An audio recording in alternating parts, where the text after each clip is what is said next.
Well, I enjoyed the questions and the back and forth yesterday. I really appreciate the feedback.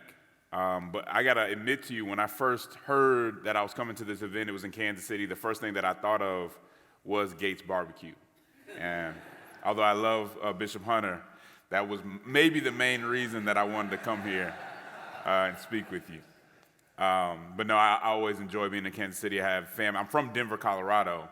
So my parents are both from Illinois. We'd always drive through Kansas City to get to Illinois and meet family here. They'd always take us to Gates. So it's brings back a lot of memories, and I'm glad to be here.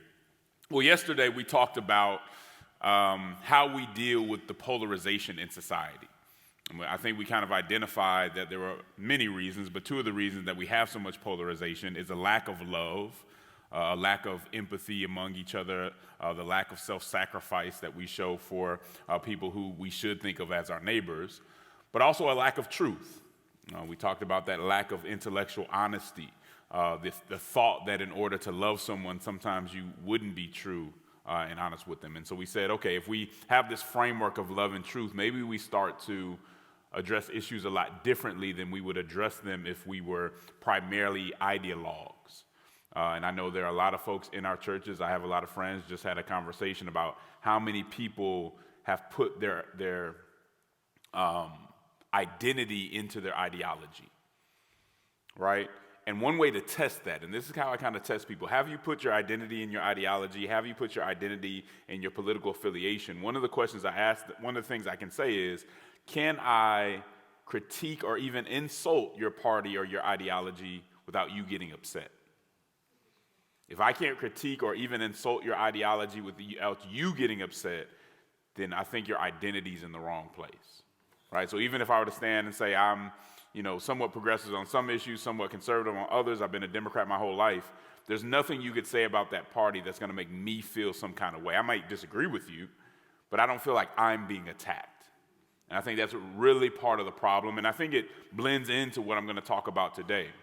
So we do need to, it's a very good question. The marginalization of the church is real. I'm not a statistician. I don't know all the data, but it's very clear that the church is growing smaller in ways that a lot of people, to be Christian was the norm at some points in our history. It's not necessarily the norm anymore. People are going to church less, people are unchurched, and the attitude towards the church is a lot different. And so I think we do have to look at that because the fact is our society is growing more secular. I think that's hard to question. And so we have to think about, though, how much we should worry about being marginalized. In a way, obviously, if our churches are growing smaller, that matters. But another sort of marginalization is just the thought by popular culture that you are less significant. It matters, but how much should that matter to us, right? Like how much should we take that into consideration that we're not held in high esteem? Because some of that can be honest, some of that can be dishonest, some of that can be fair, some of that can be unfair. And I think the question that we have to ask is why we want to make sure that we're faithful and compassionate and truthful, and that hopefully people will see us that way. How much does that take away from our ability to be impactful?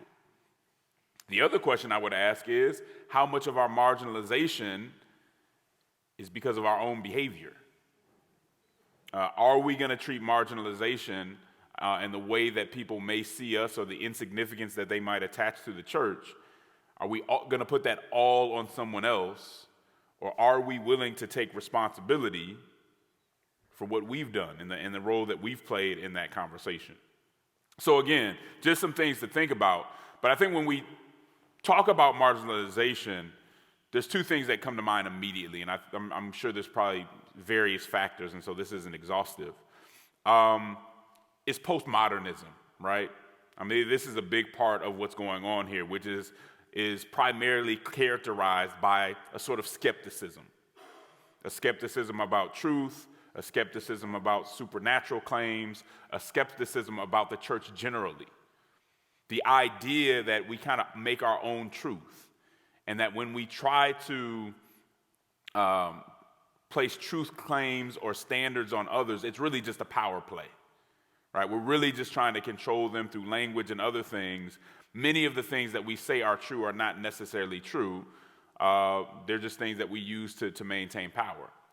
The truth of the matter is, sometimes that is true. Sometimes we have used language and other things to control people and maintain power, but it's not always true, right? To say, hey, that's not really true, therefore nothing you say or nothing is necessarily true, it's all subjective, I think is a mistake, but it's a mistake that our society is making in real ways, and we see that in the gender conversation and a lot of other places.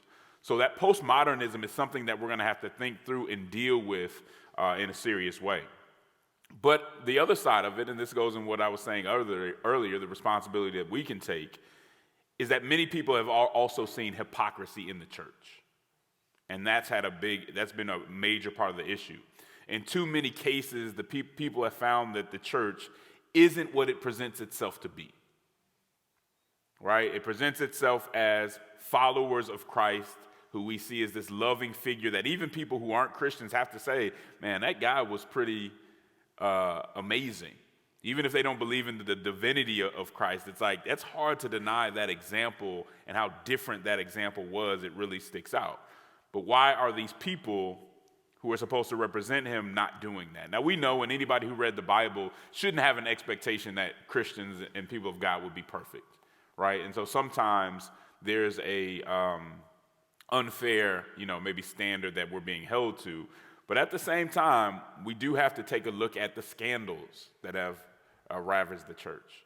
And I don't think we'll ever get rid of scandals, but the way that we handle them. When something happens in the church, are we transparent and are we saying we messed up? Or do we really believe that we can keep these secrets and can continue to weave this very tangled web? Right? It's the idea that somehow if we just keep hiding it and covering it up, it won't come to light, but the Bible tells us different.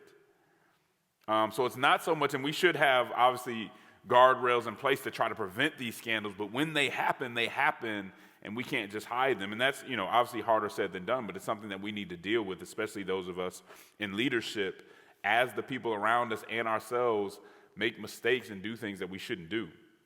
The other thing I think when it comes to hypocrisy is the politics of self-interest. I think when people think Christianity and politics, when people think the word evangelical now is almost a political term. And I don't think it represents a lot of the things that we would want to say Jesus was about or the gospel is about. The politics of doing everything we can to protect ourselves, and then if we can get to our neighbors, we might get to them if we have enough social or political capital left, maybe not, right?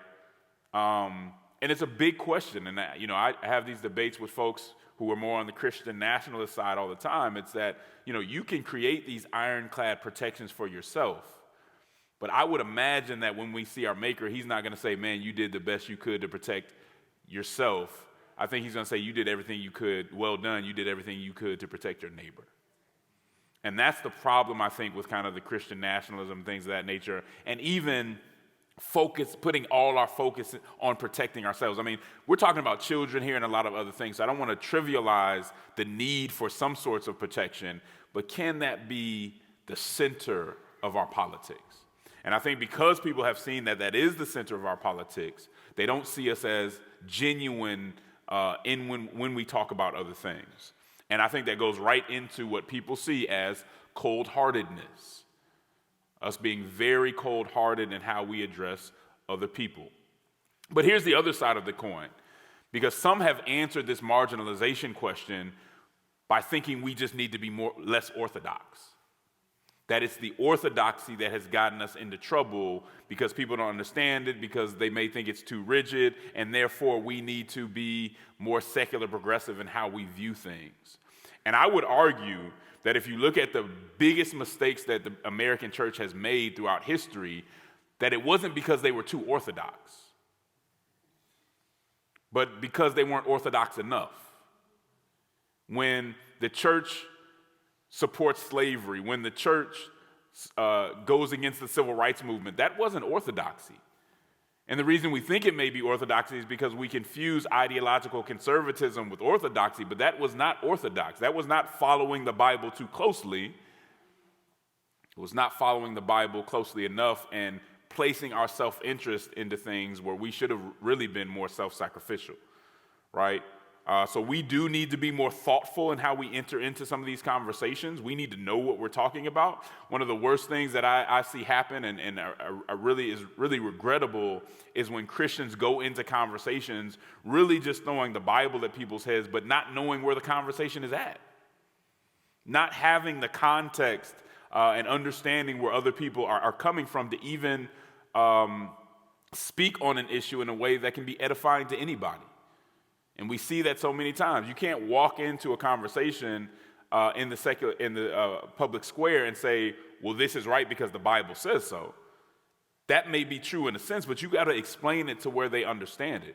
And I think in too many instances, we in a democracy have not been willing to explain our positions in a way where somebody who doesn't have our beliefs would say, oh, that makes sense.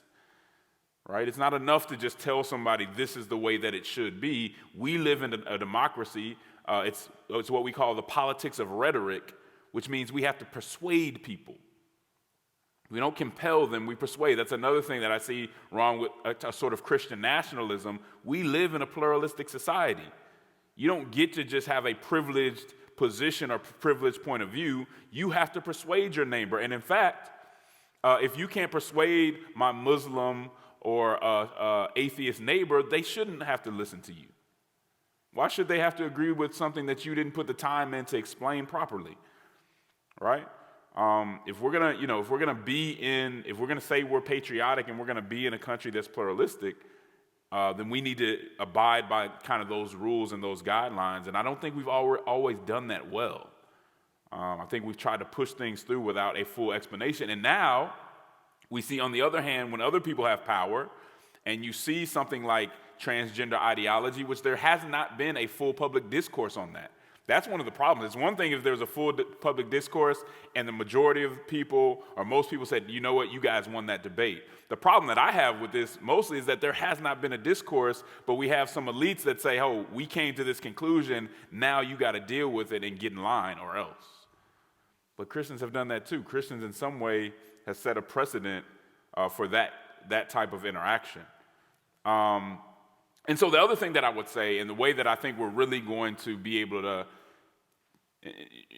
become impactful, I don't necessarily like relevant or get rid of the marginalization as much. The way that we can be impactful, even if we're somewhat on the margins, is number one, understanding that secular progressivism, which is kind of the leading force right now is in culture, has made a lot of promises. When people leave the church and they go into secular progressive spaces, it's because in many cases it's made a lot of promises to them. And they've heard those promises through culture. But many of those promises are simply not coming true. And I think they're going to have to deal with that at some point. I mean, and for instance, what I mean is in terms of self-expression and autonomy, we have never been freer as a country. We've never been freer as a country. But it hasn't resulted in better mental health. It hasn't resulted in less suicides. It's actually resulted in more. I mean, it's correlation, but it hasn't resulted in the things that they said it would. It hasn't become a utopia because now certain things are more accepted or you're more free to express yourself in ways that we may think are acceptable or not. Right? And so when people start to see these promises fail them, where will the church be and what will we have to say?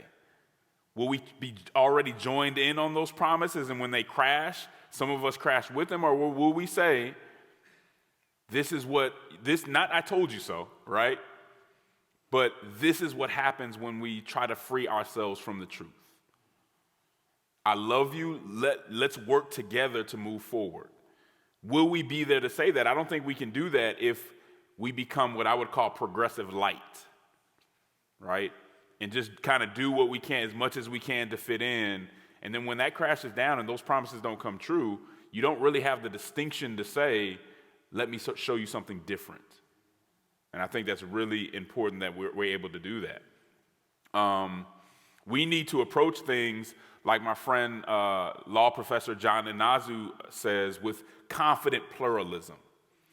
I talked a little bit yesterday about, I think Christians in some instances have a kind of, especially ones that were raised in a more traditional church, we often have what I would call a cultural inferiority complex. And so we come from these places where the world is telling us are simple, are bigoted, and all these other things. So we come out of those spaces trying to prove that's not us, trying to prove that we're smarter than the spaces that we come out of. And what that ends up doing is putting us in a place where people don't necessarily respect what we're saying, right? If you go into a space and you're looking for validation. If I go into academia and all I'm doing is looking for validation, I'm looking for them to confirm that I can be like them. Well, you want to talk about irrelevant? That's the quickest way to become irrelevant, because you're not adding to the conversation. And too many of our Christian influencers, especially, and I'm on this side of the conversation too, especially the ones that talk about social justice, are really just regurgitating things that they got from secular progressive activists and academics. They're positioning themselves as leaders in the church, but they're really just taking things from secular society and feeding them to us. They're really just looking for the applaud of people in secular spaces. And I completely believe that we can learn so much, and I'll talk about that later, from people in those spaces. But we can't be Christian leaders who are following behind secular progressive, especially when it comes to language. No Christian should read a book about social justice or anything else and automatically rush in to bring that language into the church without being critical about it. And in fact, I would tell you as leaders, if you're going to have somebody come in and talk about social justice or CRT or any of those issues that I talk about and I think Christians need to really deal with in an honest way, no one should come into your church and talk about that unless they can also talk about the downsides of it. If I come to your church and I talk about CRT and actually what merits it may have, I have to also say, but this is where it can mislead us as a Christian. Do not let people in your church talk about those issues or any issue, whether it's capitalism, anything else, if they can't tell us where it might take us off the narrow path. Because all these things are made with human hands. They can mislead us, and if you can't explain that, then you're not in a position to be teaching other Christians about those issues. Because very likely the case is that you've been indoctrinated.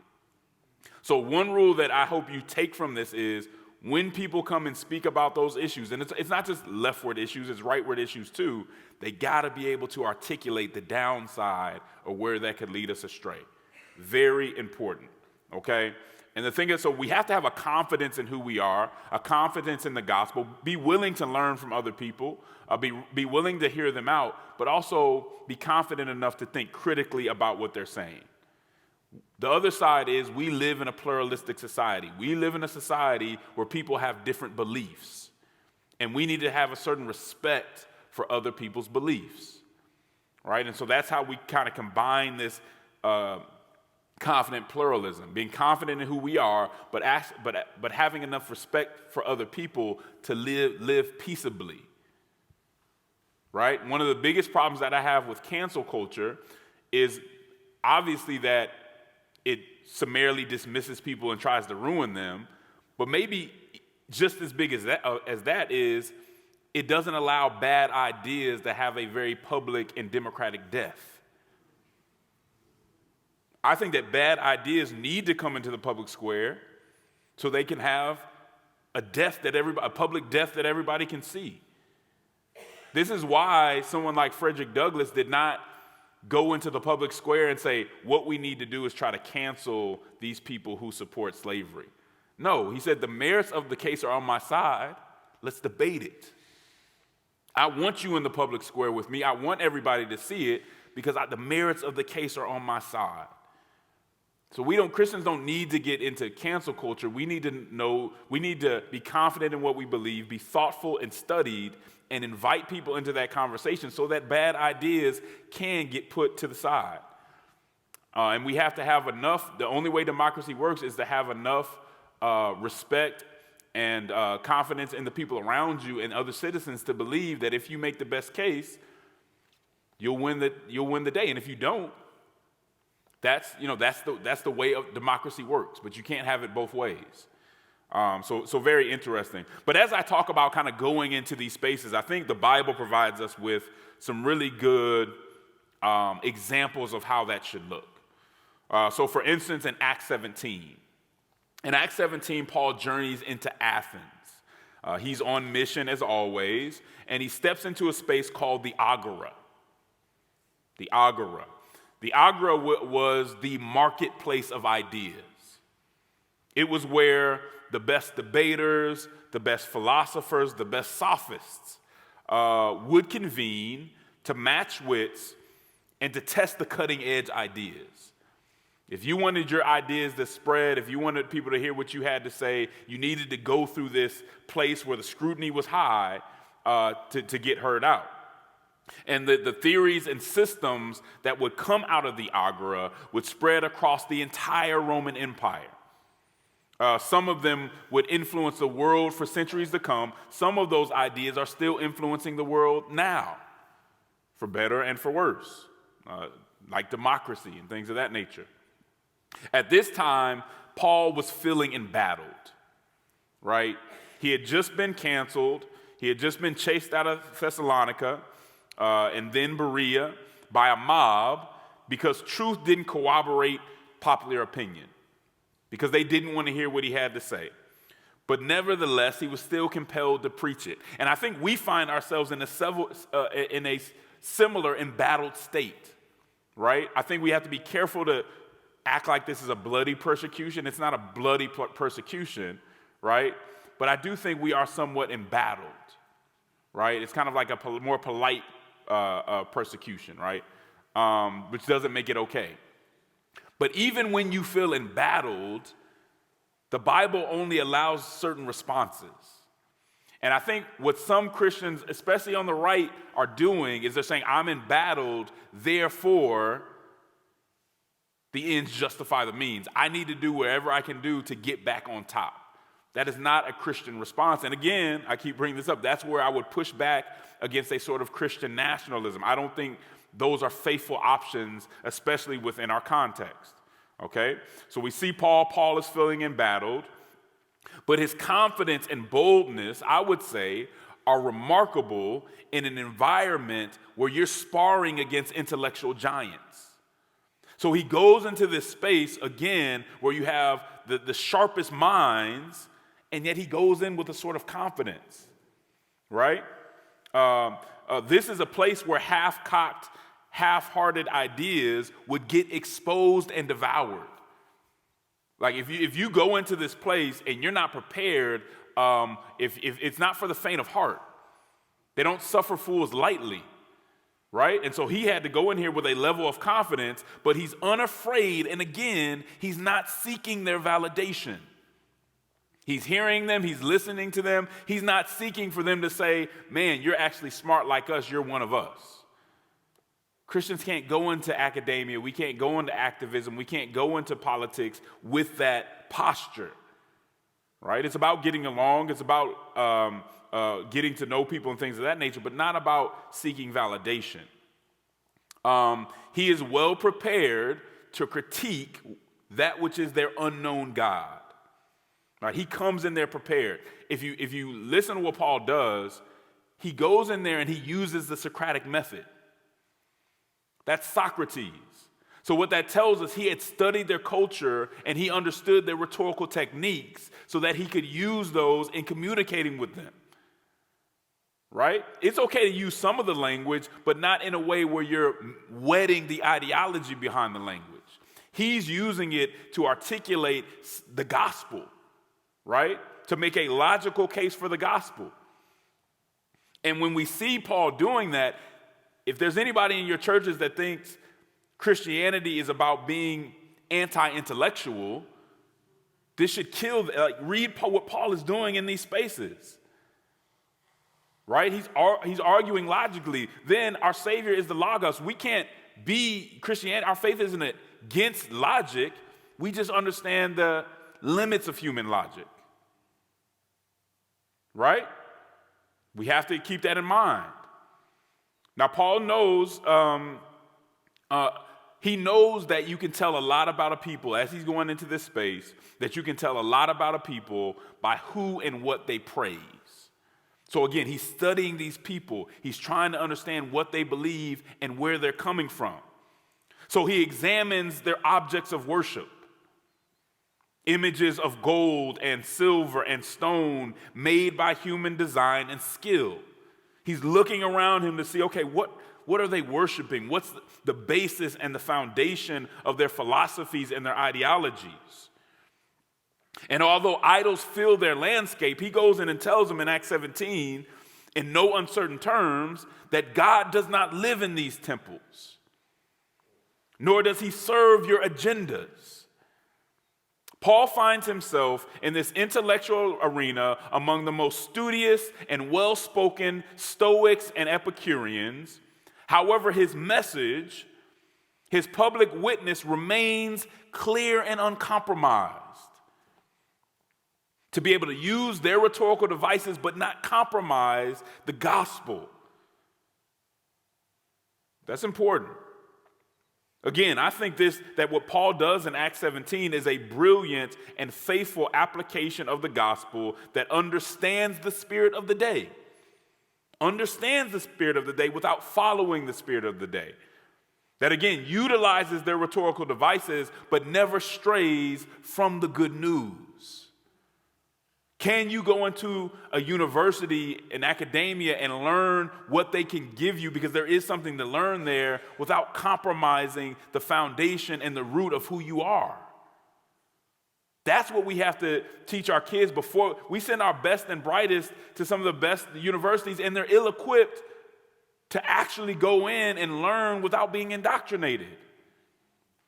Any society that's thinking will tell you, you never send your best and brightest to others without being equipped.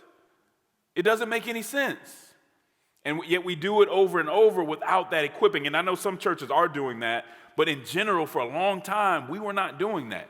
And I was a product of being sent out without really an apologetic.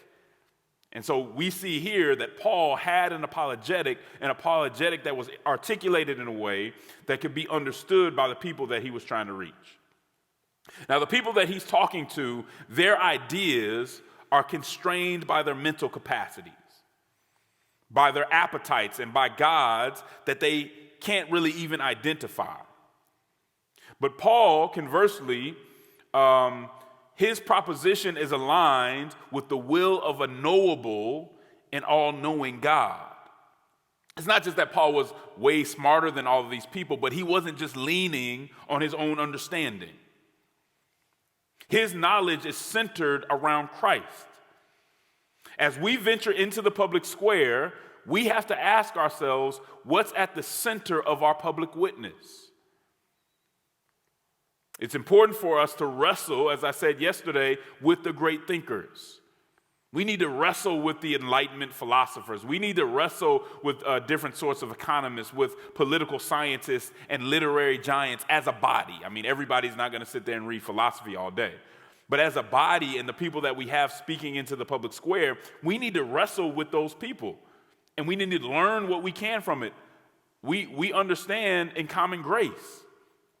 Common grace means that we don't have a monopoly on good ideas or good works. And so we can learn from other people, and we should learn from other people, again, without losing the good news. We ought not, and the church has done this before too, flirt with anti-intellectualism. Part of the marginalization of the church is to say that the church doesn't understand the conversation. They're just locked into their beliefs and they don't understand what's going on. Some of that is unfair, but sometimes that has been fair. We have said, man, those ideas over there are dangerous, so let's completely wall ourselves off from those ideas instead of explaining our way through it. That's another thing when we talk about the marginalization and how young people are responding. There's no more not answering questions. We have to be able to answer questions, and no pastor is going to have every answer, but there are resources that you should have in your back pocket and be ready to give to these young people that can help them get through some of those questions. That's what people are asking for. We can't just shut people off anymore. They're asking more questions, and I think they deserve to get an answer for many of those questions. So we have this intellectual space that we see in Acts 17, and I think we have to engage that. But as I said before, I think we also need to make the gospel plain. Because I found that in the most trying times, when principle and practicality seem to conflict, when survival and civility appear to be at odds, right? I think a lot of people say, hey, for us to survive and thrive, that's at odds with us being civil. In those moments, even when desperation calls long-suffering a coward, right? We talked about how to be a peacemaker seems like weakness. What do we do in those moments? I think that in those times, it's the straightforward, rudimentary lessons that guide us through the smoke and mirrors of the moment. Yesterday, we talked about the fact that in any moment in time in history, the moment is usually hiding something from us. The moment is coming with its own blind spots. And so we have to rely on something bigger than us to get through those moments. Because I think that we can overthink plain truths.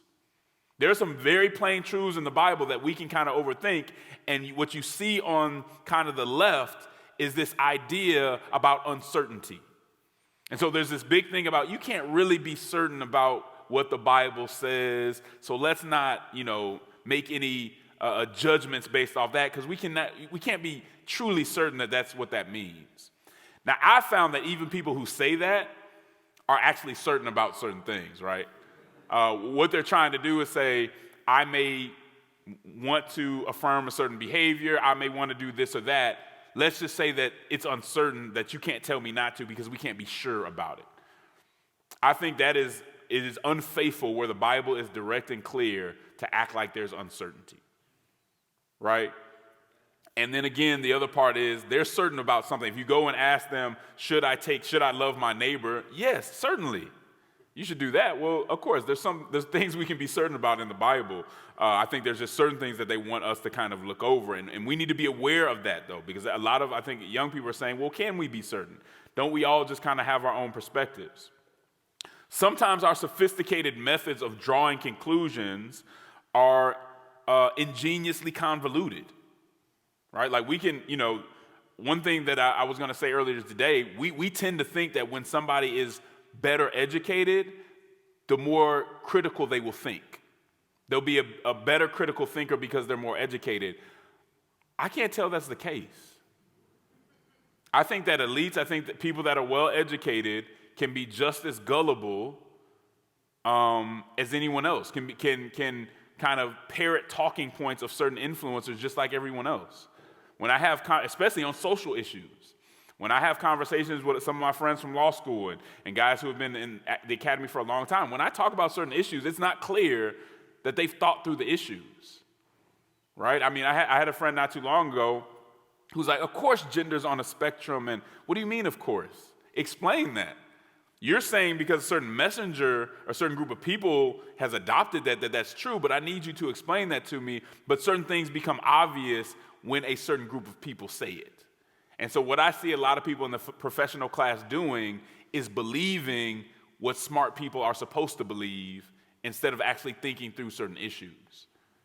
So I think we should be very careful of the type of elitism that says that so-called smart people are actually thinking through all the issues. That's not necessarily the case.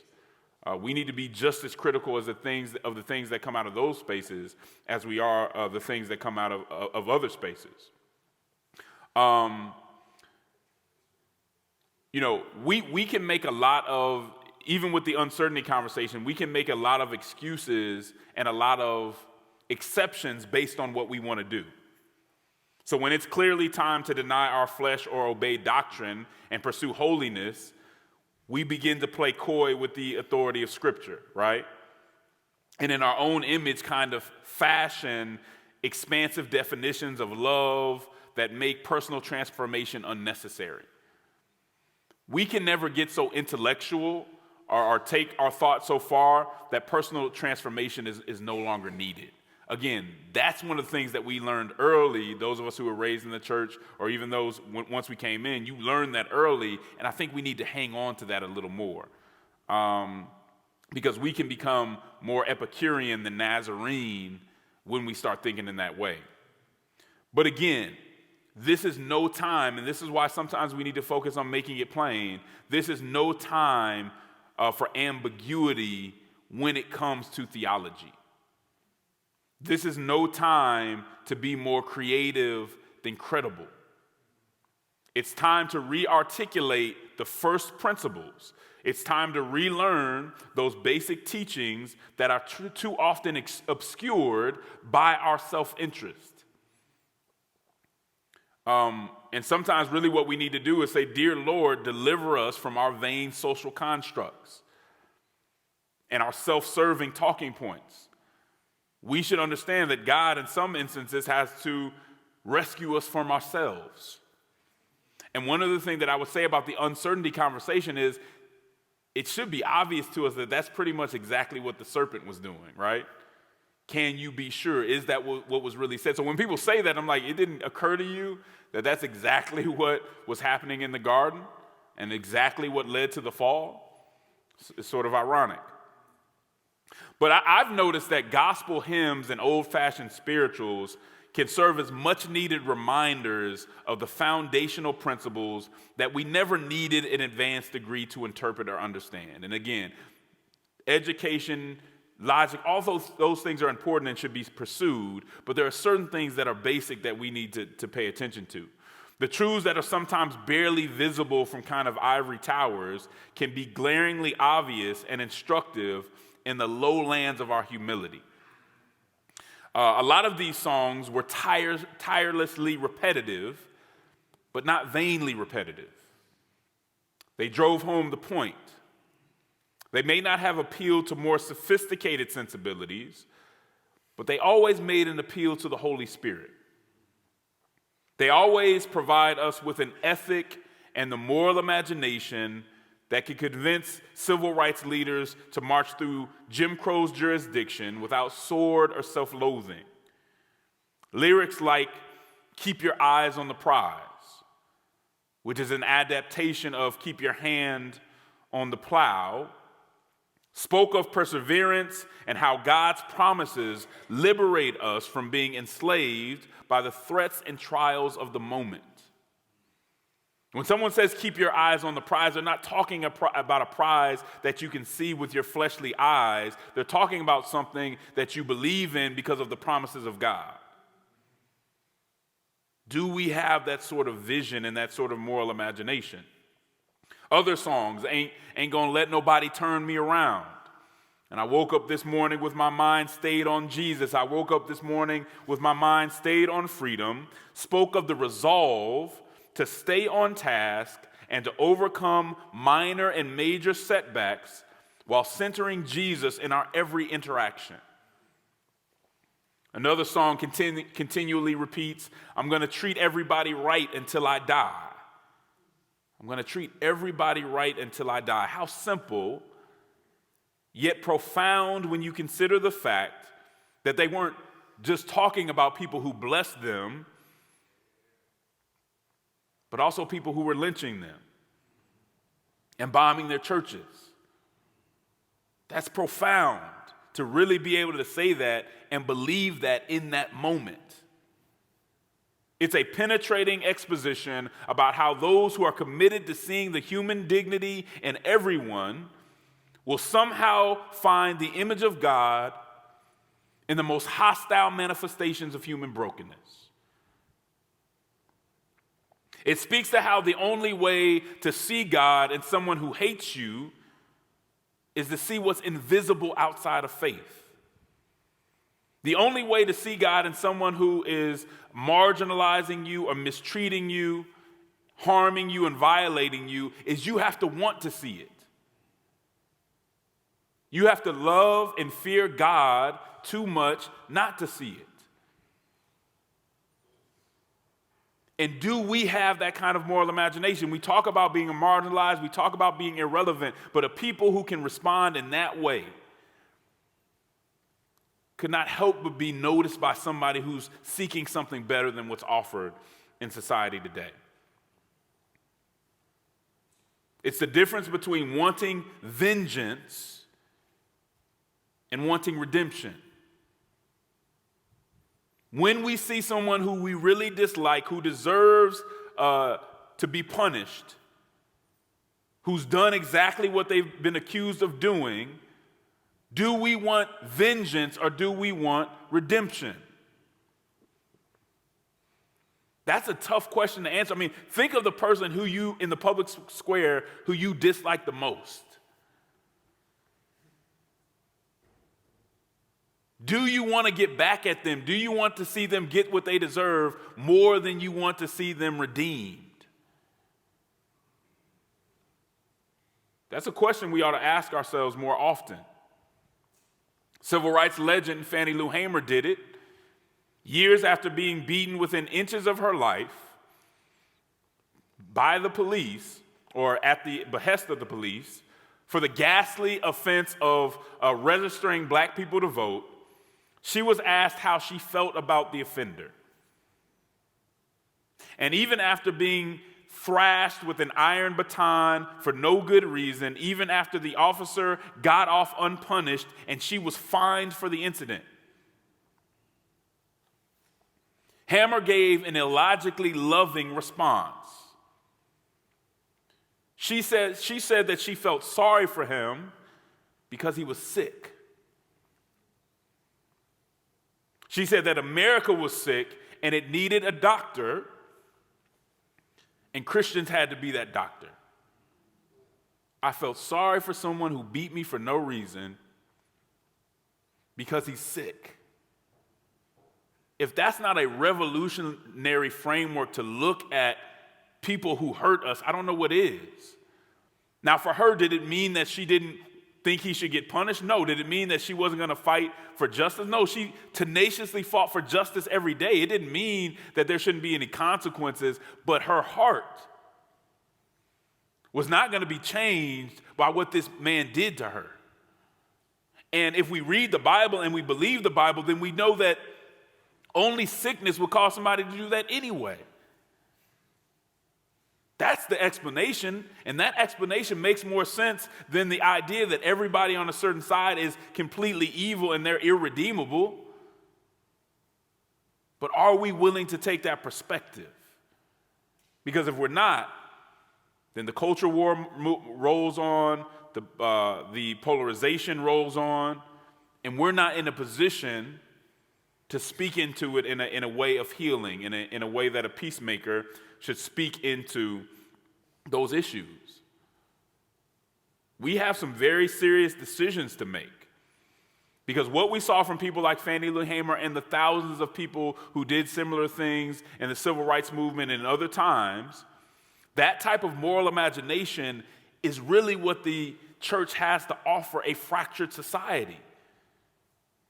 To say, no, we're looking at this wrong. You're not going to cure the person that does that by telling them how terrible and irredeemable they are. Hopefully you can do it by being able to somehow love them in a way that the world can't explain why you would even have the impulse to do so. Right? This is the brand of moral imagination that allows Christians to be peacemakers in belligerent times. We must see human dignity even in our sneering, foul-mouthed opponents. This isn't to suggest their hostility should be ignored or that their crimes should go unpunished. This is an ode to grace and justice, the justice that frees and the justice that punishes. It's the fruit of the Spirit that allows us to tenaciously look the offender in the eye and demand justice without leaving any room for contempt and vengeance. No room for the sinful reciprocity of the world. The beauty of the gospel, and I think we see this in the civil rights movement, is its ability to allow us to tenaciously pursue justice, tenaciously pursue peace, and also be gracious. I don't know why we feel, if we look at history, that being uncivil and being angry and mean is actually more effective. In many cases, being uncivil is not very effective at all, especially in a democracy. But you see people saying in this today, with everything that's going on, with how bad the other side is, somehow incivility, it seems as it's more effective. I don't think so. And I think that's one of the reasons that you see a lot of newer movements not being as effective as the civil rights movement was. And I don't want to romanticize the civil rights movement. There was a lot of death. There were some things even in that movement that didn't go right. But it showed us there's a better way to achieve our goals. One that, again, shows that we put our public witness before the win. And if we're going to get to a place where we have a better reputation in society, or we're less marginalized, or at least people say, I disagree with them, but they're sincere, then we've got to be willing to do that. We've got to be willing to say our public witness is what's most important to us. Again, have we done that? And how do we find better ways to put ourselves in good positions? I want to talk a little bit more about this moral imagination.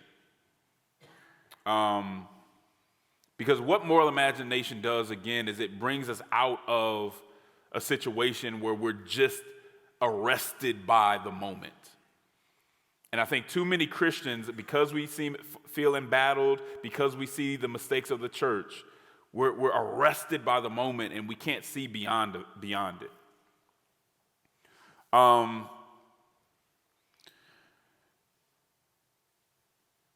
of the telltale signs that we're captured by hollow philosophy is cynicism.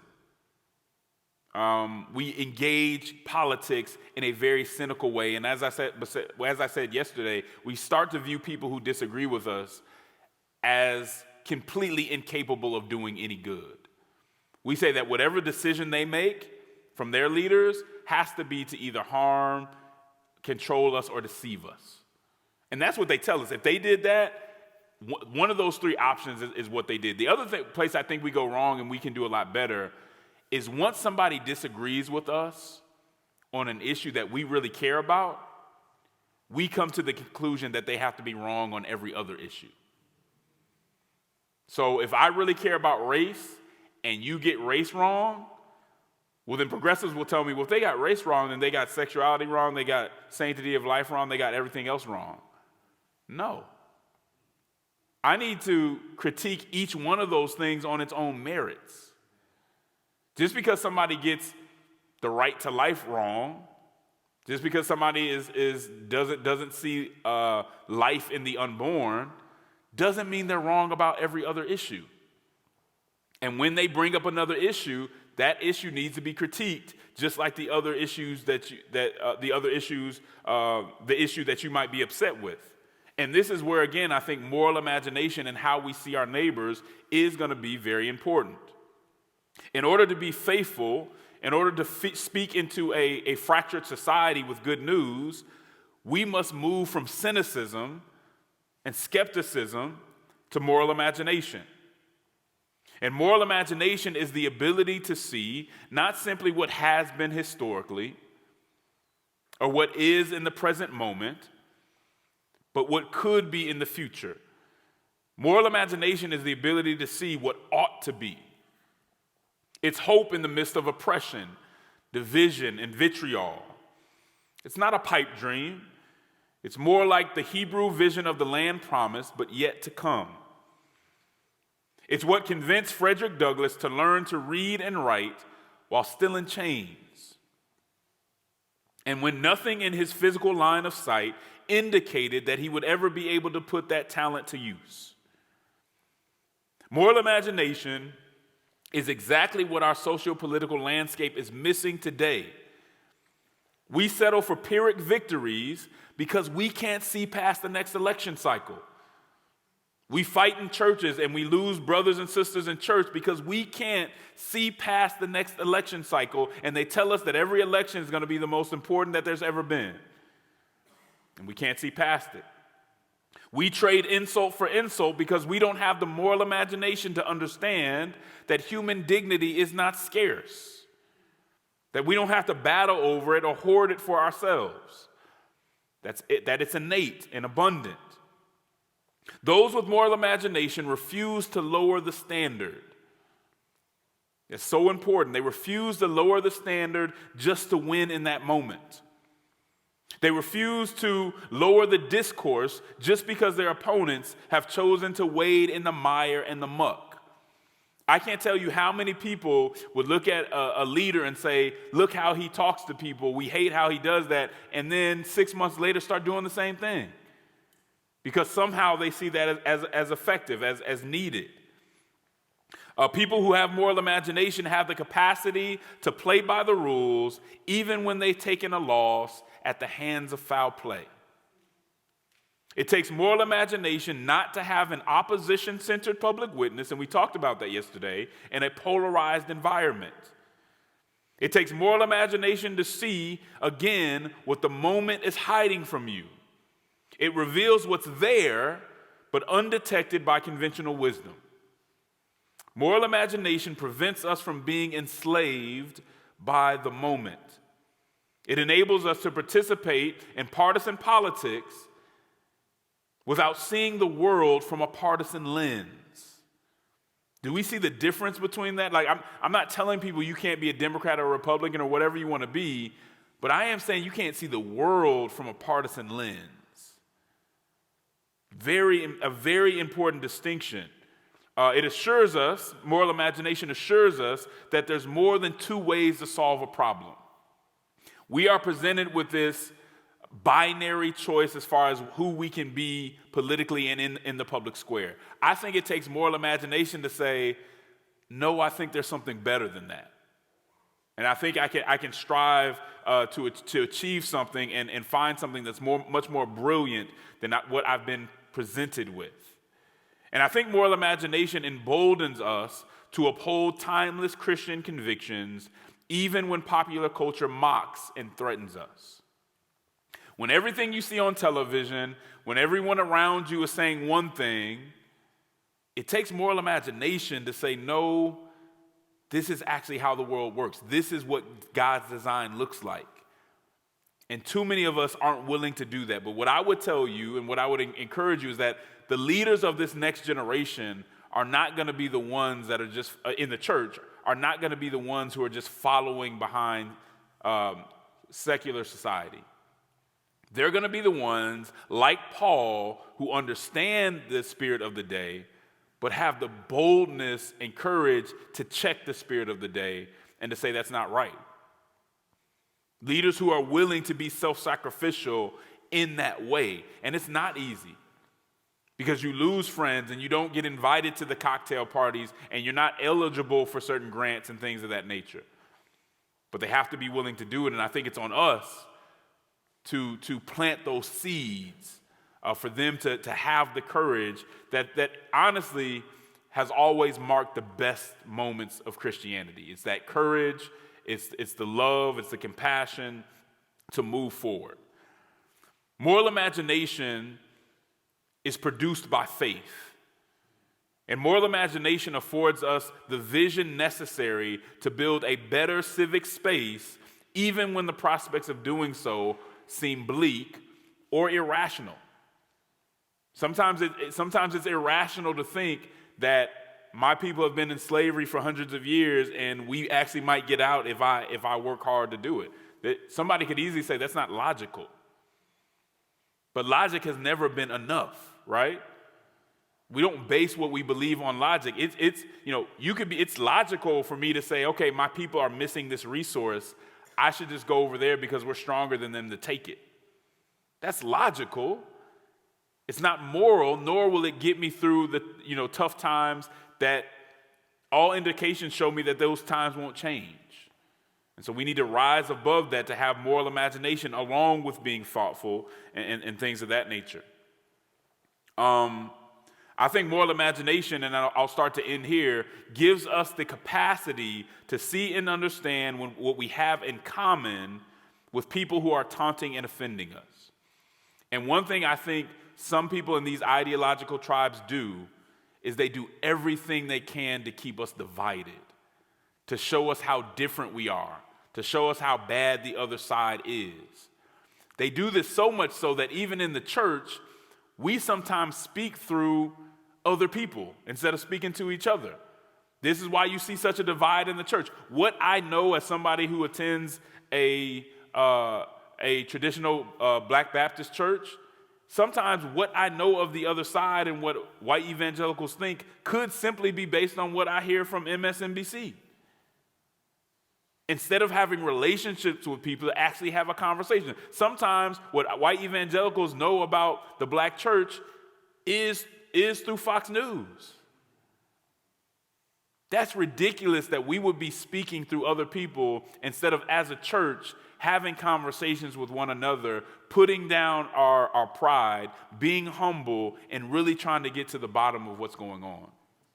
Because in this society where we have somewhat been marginalized, if Christians would come together and disagree on some issues, but agree on the foundational issues, we could change this country. We could change the criminal justice system. We could change abortion laws in ways that make sense. We still have the critical mass and the numbers of people to do that, but if we continue letting people divide us and tell us how different we are and tell us how we hate each other and just continue to perpetuate those narratives, then it never comes together. But that's a choice that we have to make. The tools are there to not be marginalized. The tools are there to have an impact. Because guess what? People are hurting. And people are hurting and they're looking for something. And as I said before, these ideologies and their promises don't have, are failing people, and they don't have proof of concept. So they're going to figure that out, and they're going to come looking for something different. And anytime there's hurting people, anytime there's the amount of stress, the amount of mental health issues, and all the things that we're going through, there's a time for the church to be impactful. And so what I would say is, rather than getting over the marginalization, we're not necessarily in control of that. How do we find ways to be impactful, whether we're on the margins or not? Thank you.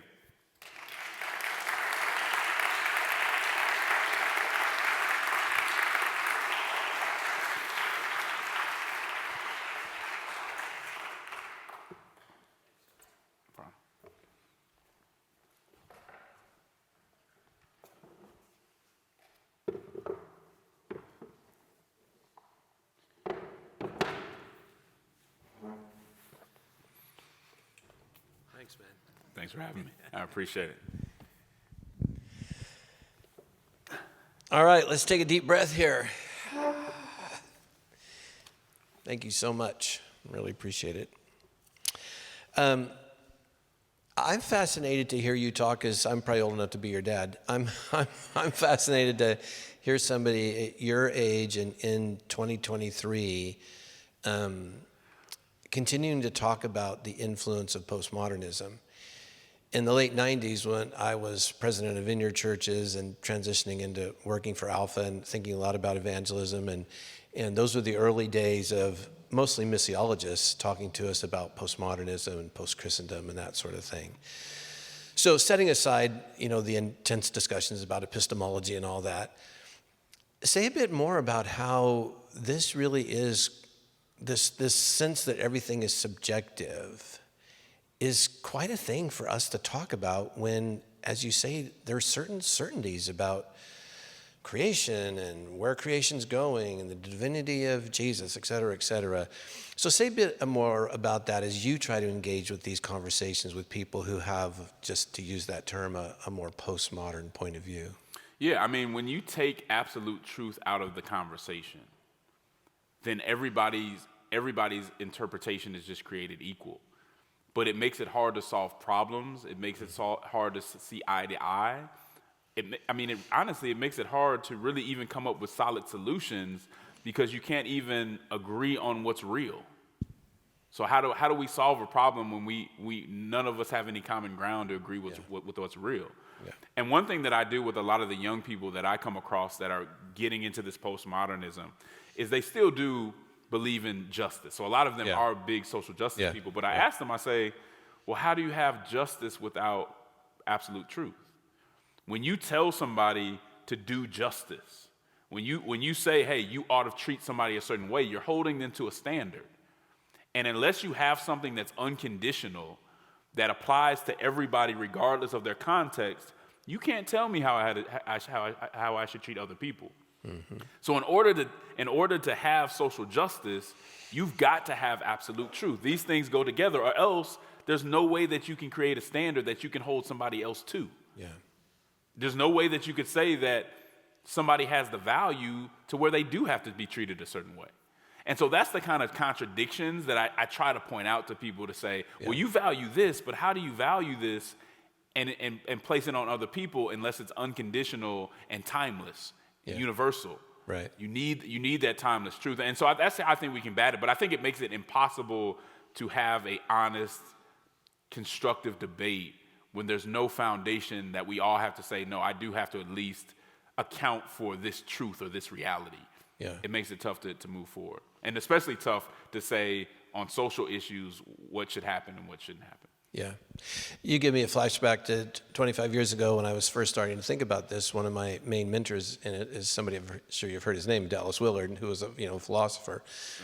And Dallas used to talk about, like, he would try to step outside of the way epistemological debates we're having, the way they're being construed, and would try to step out of it and talk about the goodness of truth.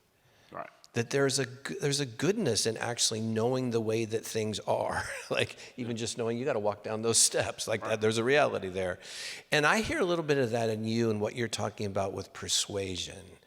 So say a bit about what's happening in you when you're thinking about the goodness of persuasion and persuading people, that there's actually a gift in that. Right. If everything is subjective, then it's very hard to persuade someone of anything because there's no shared values or anything like that. And even the conversation about justice, you want to point out to people why you want to have a truth, why you want to have something to point to that you both have to account for, that you both have to abide by.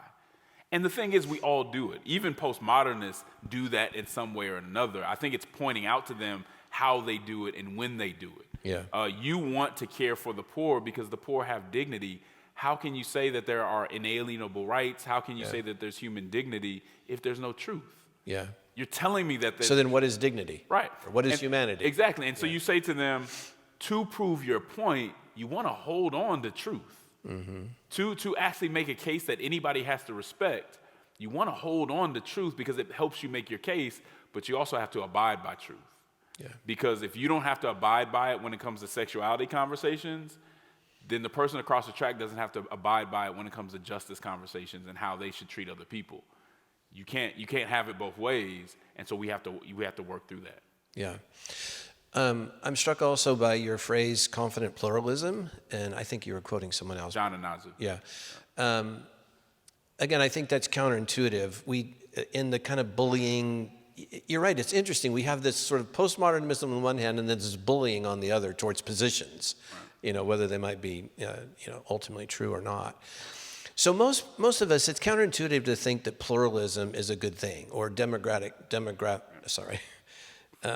we live in a democracy. Democratic pluralism can sometimes feel counterintuitive to Christians who want to argue for truth because that's not plural. This is something that's true. And as you were talking this morning, I thought of how Jesus did not act towards the Herodians, the Zealots, the Qumran, Pharisees, Sadducees, whoever, and in fact taught about how God causes the sun to shine on the just and the unjust, and the rain to fall on the just and the unjust, and wheat and tares grow together. So again, as you go around the nation trying to have these conversations, just say a bit more about how you could see us landing as ministers in a confident pluralism. So God gave us the word, and he gave us some very clear things that we know and we can be certain of. He didn't give us all the answers. And I think when we read through the Bible, we see outsiders helping us understand God and help us understand things within the world, right? So there are people who are not Christians, and this is the common grace that you're talking about, that can provide us with information. Pluralism acknowledges that, but also acknowledges that we're not here to force you to believe what we believe. Christianity doesn't even work I can't force you to accept God in your heart. So Christianity doesn't even work in that way that some people who may be, I think, not a whole lot of people say they want a theocracy, but even with some of the Christian nationalism, you don't force that on people. Yeah. I truly believe that my Muslim and atheist neighbor have a right to be persuaded and not to be forced to believe something. I'm from Denver, Colorado. I was raised around a variety of very diverse groups of people, and my agnostic and atheist friends taught me things. I hope I taught them some things too. But I remember my eyes being open to say, "Oh man, I was wrong for that. I need to do better." So we don't ever, as Christians, want to foreclose the opportunity to learn from others, and even when we disagree, because this isn't some kind of ode to moral relativism either. There are people who are clearly wrong, and they need to be told they're wrong, and they need to be held responsible. But within certain limits, we also allow people to disagree. Yeah. And that's where I think the politics of rhetoric, the politics of persuasion come into that conversation. Christians are not here to create a theocracy. We're here to win hearts, to bring people to Jesus. And we do that really through relationships, persuasion, but mostly it's in the hands of God and the Holy Spirit to take care of that. We don't have to convince people to do everything we want to do. And here's the other thing. When we do try to make other people Christian or bring Christianity and force it on people, a lot of what we're forcing on people is more cultural than Christian anyway. Yeah. Right? And that's one of the problems that I think we've had. We've called what was our culture Christian and try to enforce that on other people. And I don't think that's what we need to do. We need to make sure people are protected. We need to talk about human dignity, and there's certain values that we need to uphold. But we don't need to force, I think, a lot of the specifics on other people. I think we need to persuade. So here again, I'm thinking of pastors and pulpits. I'm thinking in the various places we write and speak and do our work. The space that you're describing that we live in today, the kind of social psychology, the spirit of the age, the zeitgeist, is this pluralism, and to be seen as nice, to be seen as kind, to be seen as relevant would mean that we're actually not trying to, that we shouldn't, or maybe we feel a pressure that we should not be trying to articulate essentials. I hear you saying something very different than that, with a tone that I love and respect. But this is not a time, you say, for ambiguity. That this is a time for leaders to be bringing people back to, you said, first principles. Yeah. Say a bit more about, how have you come to what have you seen that made you come to that conclusion? Yeah. One thing I think we do is, especially in my generation, after the moral majority and all those folks and how heavy-handed they were, and even sometimes in the African-American church, there was just a very heavy-handed and self-righteous kind of public witness. I think we've seen that and rightfully said there's something wrong with that, but overcorrected. And so now what you see with a lot of younger people is I don't publicly really want to critique pop culture. I want to show that I understand it. I want to show that I'm in line with it. I don't want to critique it. And I just think that's wrong. And I think in some ways it's kind of self-interested. One of the things that the AND campaign always tries to do, for those of you that follow us on social media, we'll say things that we know are not trying to be provocative, but that we know the culture, pop culture, doesn't like. And what we're trying to do is, number one, check ourselves to say, let us never get in the position where we're just saying everything that we're going to get the most retweets for, right? But we're also holding the line. And I think we have to be clear about our theology. Where I believe in civic pluralism, I don't believe in theological pluralism in the church, right? We need to be very clear about where we stand, but also articulate it with the love and truth that I talked about yesterday. Yeah. So we have to be clear. We don't do anybody any good when they don't know what we believe. Yeah. Now, how we articulate that and how we present it is one thing, but that should be clear because we have to profess the gospel. We have to do it with the whole counsel of God, not just the pieces of counsel that pop culture might approve of. Yeah, all right. Well, I've got a few more questions, but I'm mindful of the time, and I want to get to some questions that you guys might have. So, Justin? Sorry, other Justin. Yeah. Hi, I'm Justin. Thank you for your both presentations yesterday and today. I hear occasionally a very alluring word from some politicians, which is truce. I've heard in the news in the last 6 months a few politicians say, hey, we need a truce in the culture wars so that we can tackle other less controversial, less amped up issues. Do you hear that word truce? What do you think about it? Is it a practical, strategic way forward for the church to be relevant and kind of avoid these hot topic culture war issues? That's a good question. I do not believe that the culture war should come into every issue that we discuss, right? And I think one of the problems is any issue that we're talking about, economics or whatever, somehow we bring the culture war into that. Should there be somewhat of a truce, or at least say, okay, this is not a culture war issue where we deal with it in that way? I think yes. I think the culture war shouldn't be part of every single conversation. We should find ways to say this isn't really in that space. Can we ignore those issues? No. So I talk a lot about us not participating in the culture war, but to me that's not the same as saying, oh, put whatever kind of books in my kid's school as you want. We can't tell people not to care about what their kids are learning, right? Those are issues that need to be addressed, and you can call them a culture war issue, but I think the culture war is more about how you address the issue. Do we address it with vitriol? Do we address it in this way where the other side is completely evil and they have nothing to offer? Well, if we do it that way, then we are in this culture war that's kind of held us back. Or do we say, okay, here's the good that I think you're trying to get at. You want certain groups to be seen. You want certain kids to see themselves in what they read. Okay, this is what I'm asking for. How do we work together? That's not a culture war way of addressing things. That's the way we need to address it. So can we put all those issues aside and not worry about them? I don't think we can do that. The issues are too important, whether it's the sanctity of life, whether it's parental rights. You can't push those aside for 10 years and say, let's just have a truce on that, because it's just not going to happen. There's going to be somebody pushing in one direction or the other. But what we can do is address those issues differently and only bring those issues into conversations that they have to be brought into. Sadly, folks on the extremes of both sides see the value of bringing those into almost every issue, especially if they think they'll lose on that issue. They'll bring that in to say, hey, if you agree with them on this, then they win on everything else, and it's just not true. So excellent question. Can't push the issues aside. We can approach them differently and not bring it into every conversation. Thank you. Yeah, it seems like this dynamic of marginalization is a new perceived reality or a new reality for the white American church, but not, for example, for the black church, as you shared some of your examples, or for much of the church around the world. What would you say we can learn from the history of the black church as being marginalized in the U.S. from the beginning, or from the global church that is even experiencing much more even violence, for example, that we see in Paul in Scripture in a way that the white American church isn't? That's a great question, and it's actually the part of the subject topic of my next book. I think what you can learn, because the marginalization isn't necessarily new for us, and what you can learn from that is it's not necessarily about domination. So even on a lot of issues, I think you see minority churches have never had it's never been realistic that we could dominate society, and so that's never been the goal.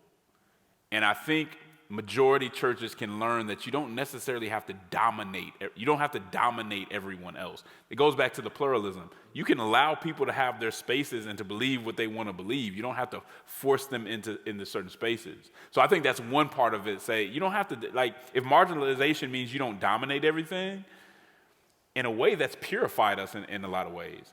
Would we be having some of the conversations that we have about sexuality if we hadn't been marginalized and forced to really deal with it? I don't know. I'm not saying all that stuff was good. I'm just saying I don't know how we come to a better conclusion, even me personally, without it being pushed in my face and saying, no, you got this wrong, you have to do better. So there's things that can come out of that are positive, and I think you try to be as impactful as you can, even if it's on the margins. Like, how do we impact society? There's a lot of people that are hungry, literally, and in other ways. A lot of people that are hurting. how do we be impactful? You know, one of the things that I've been working on is I have a lot of friends and people I know who are hurting, are going through a lot of things, and a lot of what they need is community. And I'm trying to tell them that community is in the church. Like, what you came out of is exactly what you need right now, but they don't see it because of all the other things that are going on with the church. So one of the things I think we can also do is recognize which things had us at odds with the culture that were really just tradition, but not necessarily biblical. I think sometimes we did a lot of things traditionally that put us at odds with the culture in unnecessary ways that we need to review whether or not we need that or not. Like, how do we boil things down to just the gospel? And I think in some ways, folks who are marginalized have had to do that, and majority churches can learn from that. So this feels important to me. If you think back to the French Revolution and, you know, ideas of liberty and being free from monarchy and free from oppression, and the era from which democratic pluralism comes from, and the ideals around that. Yeah. Let's just stipulate, for the sake of this conversation, that it was the best thinking humans have ever had about how we can be together in these democracies, in our case, this republic, that has at its very foundation pluralism. What I hear you saying is, yes, that's sort of a given, but we inhabit that as people of truth and love, not as people who are like, we're in that, but we're not of it. We're of something different.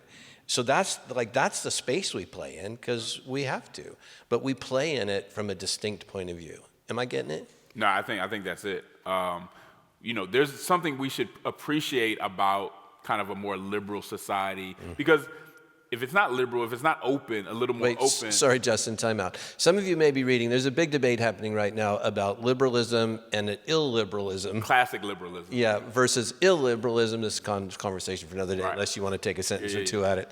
But this is what I'm trying to get at. Yeah, so liberal society just meaning that's where pluralism comes from, that people can disagree, that they get to make their own decisions about how they live. There's some value we can see within that, but what we don't do is then personalize that, place it on the Bible and say, well, that also means that I don't have to listen to the word of God. Right. No, it means that people get to choose, but as for us, we still stand on the gospel, and we should profess that without necessarily forcing it on others. Yeah. Okay, someone else.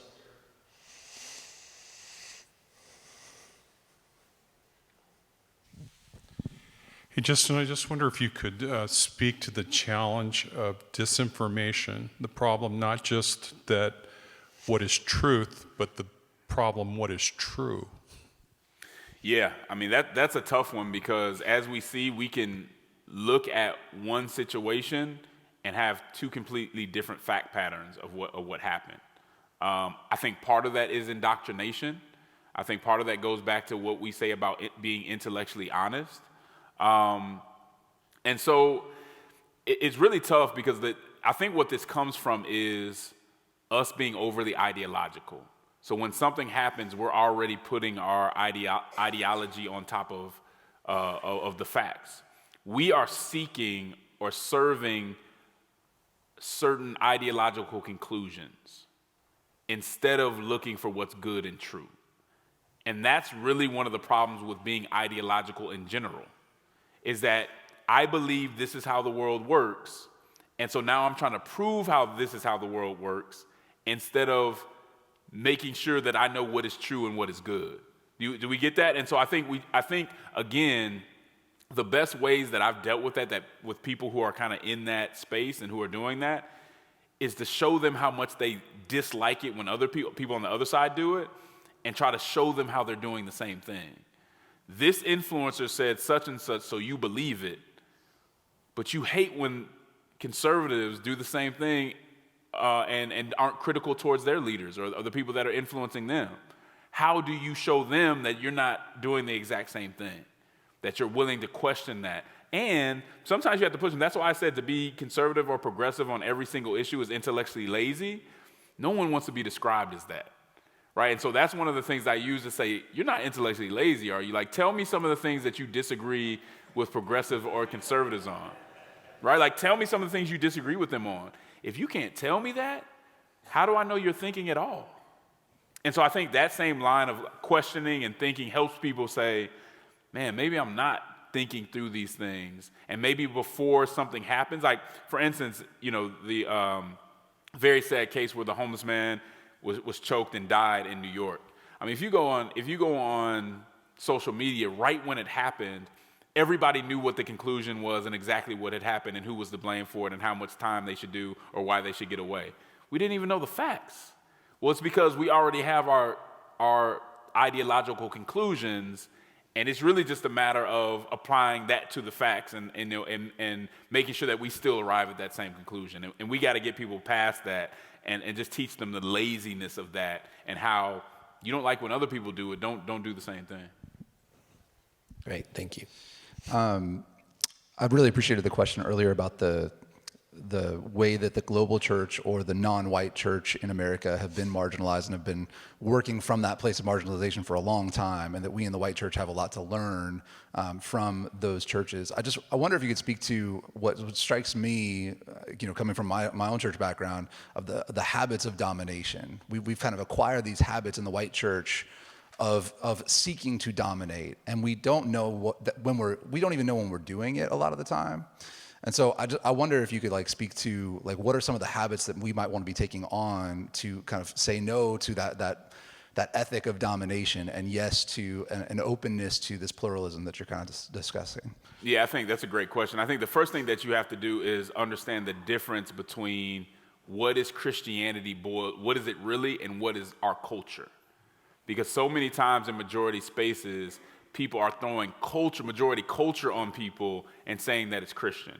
Historically, this kind of comes out of anytime you look at imperialism, anytime you look at colonization, the idea was that the West was the only place with culture. It was the only place that was really thinking, and therefore anything worth listening to had to come from that root. So even if it came from somebody who wasn't Western, that person had to be thinking like Westerners. And I think we still see that in the majority church sometimes. We like minority Christians or black people of color to speak in these spaces who would say what you want them to say and what you would want to hear. So I can always point to this one person that comes to the exact same conclusion as I do and say, oh, why don't all black people think like that? Well, you appreciate him because he came to the conclusion that you would want him to come to. Can we understand that people can be biblical, speak differently, and come to a different conclusion that we may need to hear and we allow to challenge us? So I think it comes to seeing where culture is at and making sure that we're respecting people, not just for saying what we want to hear, but coming from a different perspective that shows different thought and intelligence and ways of thinking of things come outside of us. And so bringing people into those spaces outside of what might make you comfortable, being willing to be uncomfortable in those spaces. Sorry, Kansas, Paul.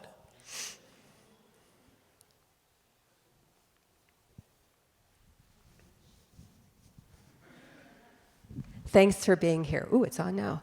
I find myself reacting really strongly when you are using the word truth, which is surprising because I believe in truth very deeply and that we can know it and pursue it. But I'm also keenly aware that the church has often gotten it wrong. We've looked at the Bible, the white church looked at the Bible and said, hey, slavery's here. It's in the Bible. It's right here. This is truth. And we've done that with other things. So I'm curious, how do you think about how we proclaim truth while maintaining humility that we get it wrong, and sometimes we've gotten it wrong in ways that have been devastating for people? No, absolutely. I mean, I think that's the conundrum you hit on with truth in general. Once you say something's truth, where does that come from, and how do you apply it? And then what do you do once you get it wrong? And we've had misinterpretations. Now, I believe, that the Bible has a hermeneutic and that it does lead us to truth, that the Bible, you interpret the Bible through the Bible. And so I do think that it leads us to certain truths. I think that certain truths are very clear. And I think even if you talk about slavery, I don't think in an honest way that American slavery was really based on the fact that the Bible said. I think it was self-interest that led us to read it in a way that we took. I mean, you take 3 passages and then ignore the rest of the Bible and what it has to say about how we treat people, I don't know that that was an honest conclusion that was really theological, right? From what I can tell, that was a conclusion that we made based on our self-interest and a few isolated parts of the text. So we have to go into it honestly. We have to go into it with people that have different perspectives.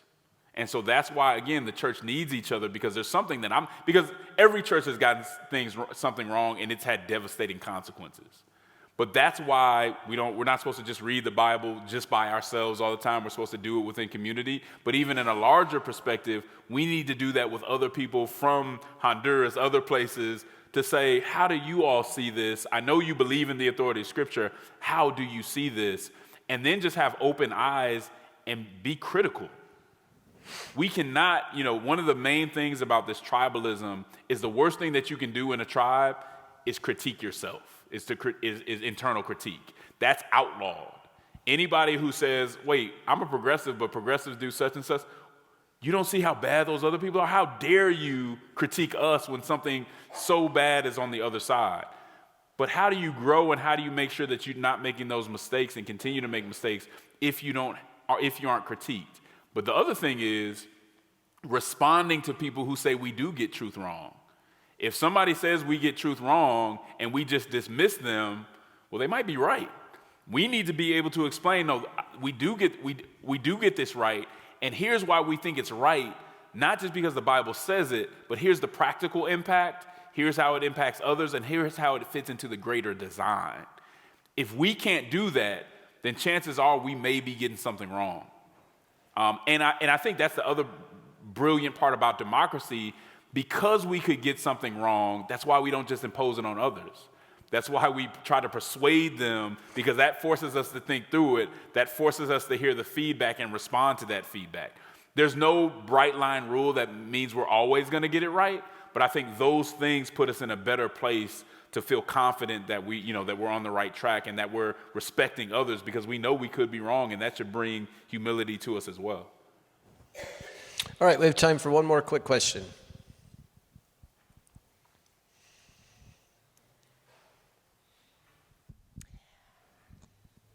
As I've listened, I remember being at the table in a tough situation recently in Nashville, and it came down to gun control and gun rights. And one of the arguments was, and I think it was a misuse of Scripture, that they were quoting the Scripture that said that Jesus will leave us with a spirit that will guide us into all truth, and that the ones that don't come to the conclusion that they come to, the spirit of truth is not in them. And kind of what I hear you saying is maybe we should approach every conversation with the idea that the spirit of truth may be in them as well. That's right.